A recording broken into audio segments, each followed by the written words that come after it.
Shalom Bapak Ibu Saudaraku, kita bersyukur Tuhan pertemukan kita kembali di Selasa pagi ini. Tentu itu adalah anugerah dan berkat dari Tuhan buat saudara dan saya. Maka mari kita mengalami kasih karunia Tuhan ini.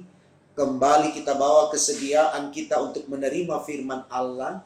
Dengan percaya lewat firman di pagi ini, kita semakin disemangati untuk hidup takut akan Tuhan dan senantiasa mempermuliakan namanya dalam seluruh keberadaan hidup kita dari waktu ke waktu. Saudaraku, mari kita awali dengan doa, minta tuntunan Roh Kudus di dalamnya. Kita berdoa. Tuhan Yesus, terima kasih karena Engkau hadirkan kami di pagi ini untuk menerima berkat-Mu lewat firman yang akan disampaikan kepada kami.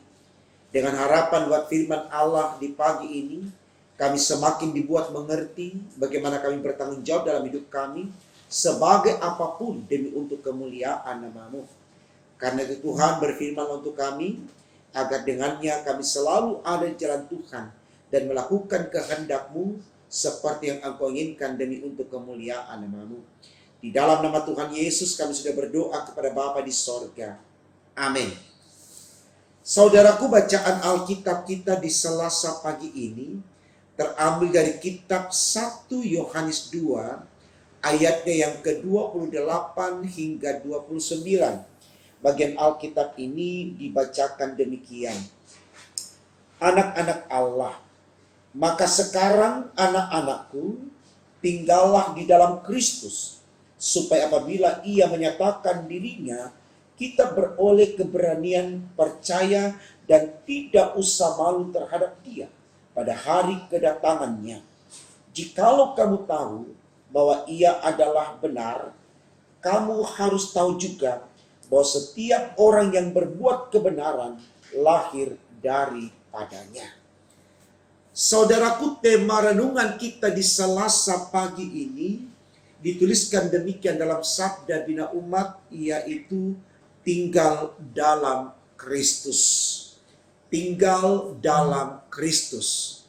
Saudaraku, kalau kita berbicara tentang kehidupan kita bersama dengan orang lain, di mana di sana diminta kepada saya dan Bapak Ibu tentunya untuk bisa hidup bersama dengan orang lain atau menerima orang lain menjadi bagian di dalam kehidupan kita.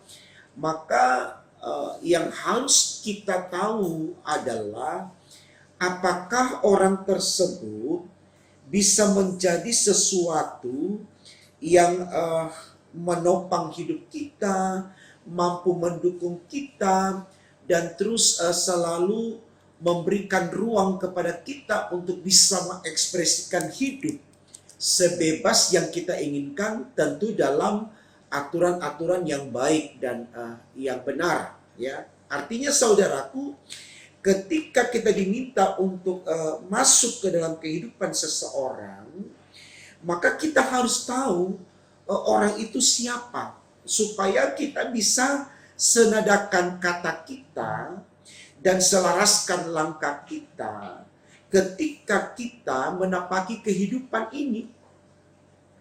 Nah, tentu ini baik saudaraku, sebab ketika kita paksakan diri kita untuk seseorang yang tidak bisa care dengan kita, tidak bisa mendukung, menopang, dan tidak bisa menyemangati kita, tentu ini sesuatu yang kemungkinan besar akan membuat kita berada di dalam kondisi yang statis, tidak dinamis, ya, tidak bergerak dari waktu ke waktu secara signifikan, tidak ada kemajuan yang bisa kita perlihatkan sebagai bukti kualitas diri kita. Karena apa saja yang akan kita lakukan tidak mendapat dukungan, tidak mendapat ruang dan tidak diberikan kesempatan untuk kita bisa berkarya semaksimal yang bisa kita inginkan. Jadi sekali lagi saya pikir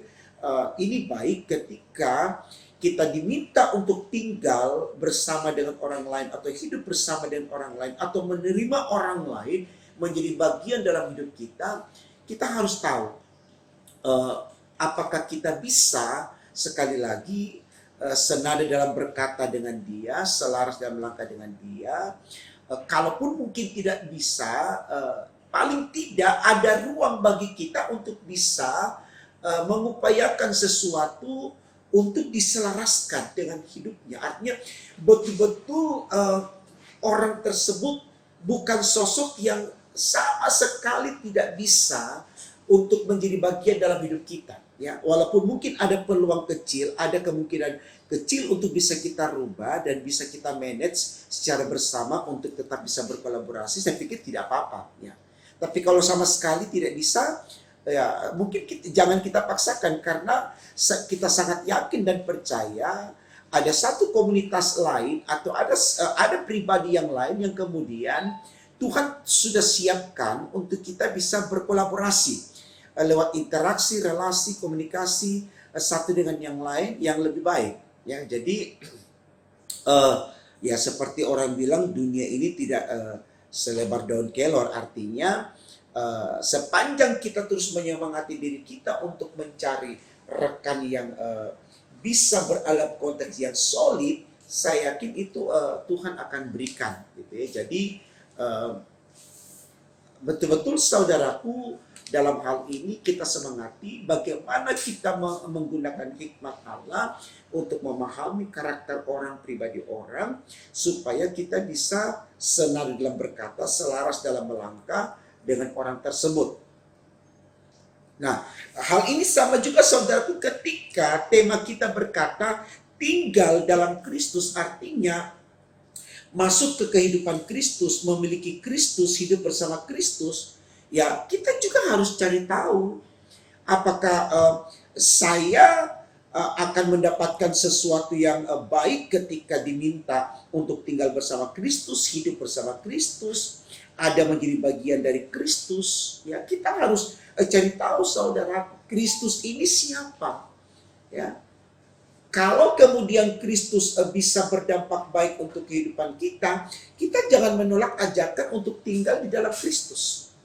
Kita harus terima dia, kita harus dengan sukacita buka hati kita untuk masuk ke dalam kehidupan Kristus.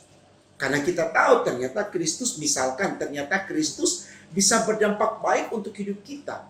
Nah, ini harus kita lihat secara jujur, bahwa betul-betul ketika saya ada dalam kehidupan Kristus atau bersama dengan Kristus, ya, berarti saya akan mengalami kebahagiaan sempurna, sehingga saya tidak akan menolak ajakan ini.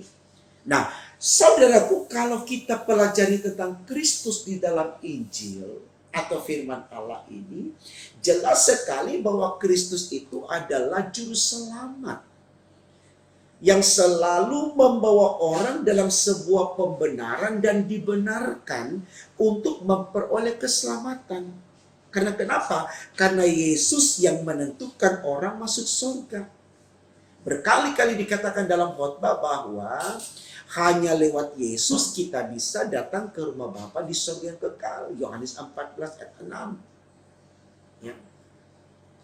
Dan kalau kita baca lagi dalam Injil Yohanes pasal 3 ayat 16, dikatakan di sana bahwa setiap yang percaya kepada Yesus anak Allah, ya, dia tidak akan binasa tetapi memperoleh hidup yang kekal.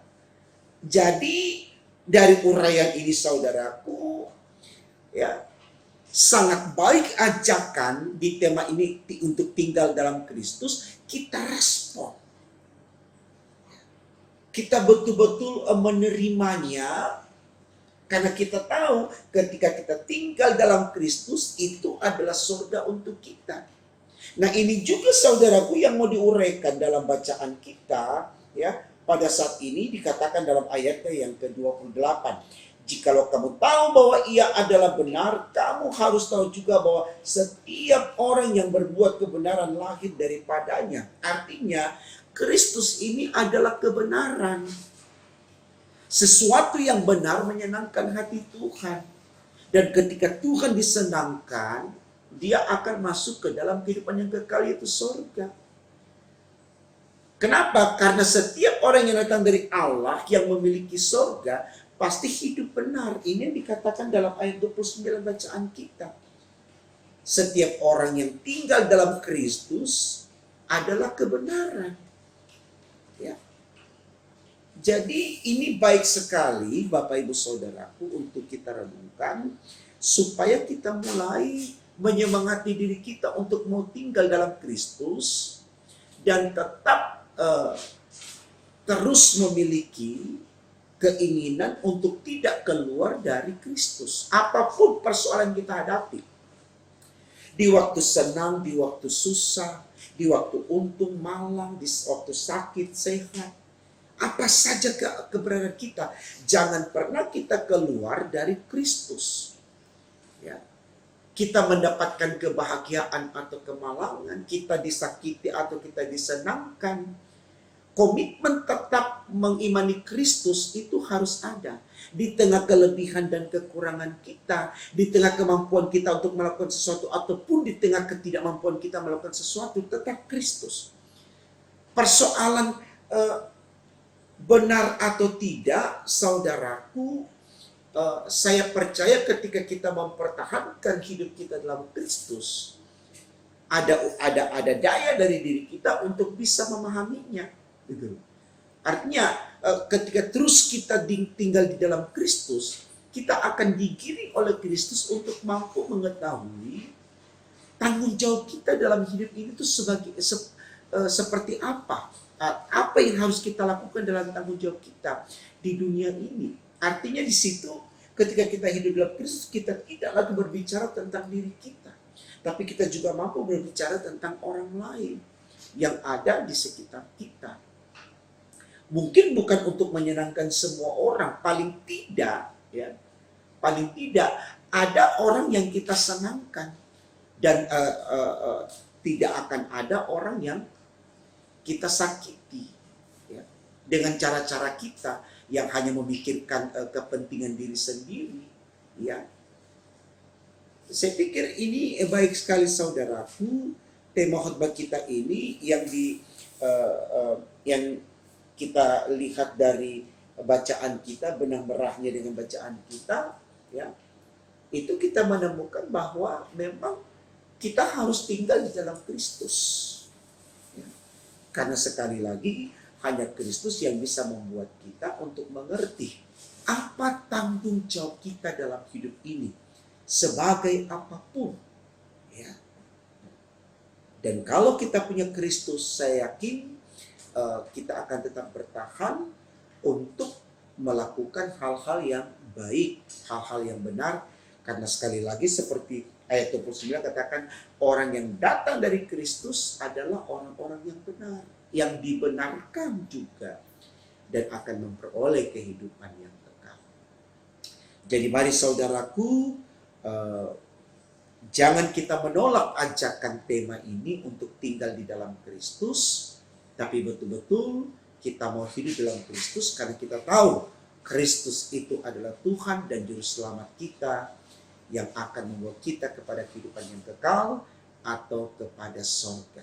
Selamat berjuang untuk itu dan selamat membuktikan saudaraku. Tuhan Yesus memberkati kita sekalian. Amin. Mari kita berdoa. Tuhan Yesus, terima kasih Engkau sudah memberkati kami di pagi ini. Berkenan apa yang kami mengerti tentang kehadiran kami yang harus memiliki Kristus dan mau tinggal dalam Kristus benar-benar menjadi sebuah kenyataan, sehingga apapun yang kami hadapi, apapun yang kami alami, mengecewakan sekalipun, menyenangkan sekalipun, kami tidak pernah tinggalkan Kristus, karena kami tahu Kristus yang akan melawati kami, sehingga di tengah kesusahan kami dihiburkan, di tengah kebahagiaan kami semakin diberkati, dan dengan demikian kami tetap melihat Kristus sebagai Tuhan kami yang menggiring kami ke dalam kehidupan yang baik, yang benar seperti yang Kau inginkan. Ini doa kami Tuhan, sempurnakan dan kabulkan karena kami berdoa hanya dalam nama Tuhan Yesus Allah kami yang hidup. Haleluya. Amin.